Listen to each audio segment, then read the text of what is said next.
What if you're told that you're an abrasive leader? How do you become less abrasive over time?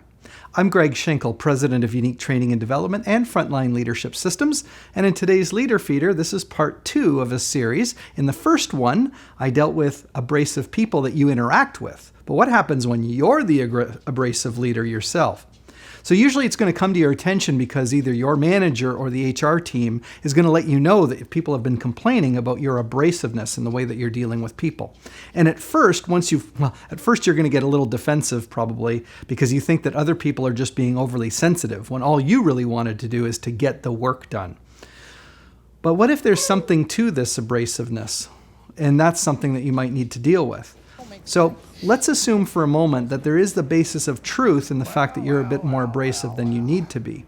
And I want to let you know that you as a leader can work on your triggers, the things that cause you to act abrasively, but also just to change the way that you deal with people to be more effective.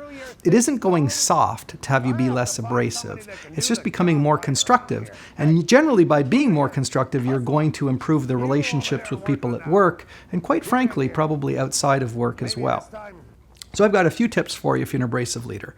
Number one is be prepared to explain yourself more fully. Abrasive people tend to be very short and abrupt in their communication strategies. I know because even under pressure, I can even get that way, and I'm not always as expressive as I should be. So being super efficient with your words might at first seem to be very good for productivity, but it's not great for relationships. So people can't read your mind to understand your thinking, and they really need you to explain things a bit more to them and perhaps be a little bit more tactful as well while you're doing that. Second thing is watch your tone.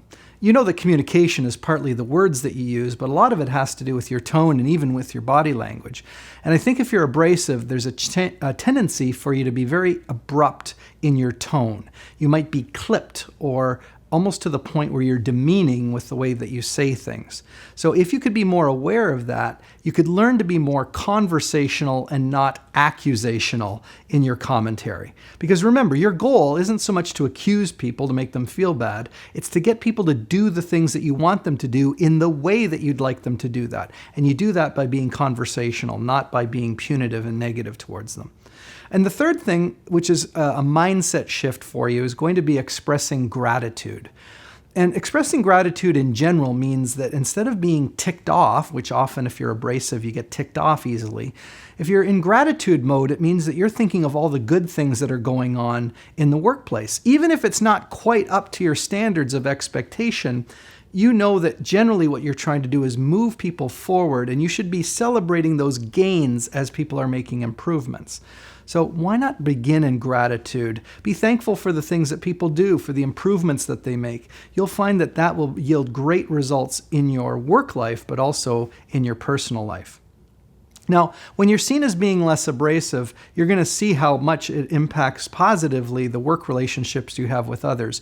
That could even affect your colleagues, your relationship with your manager, and definitely the relationship with your team members. You might also decide that you want to work on some of your other leadership aspects, and of course, that's what we're here for.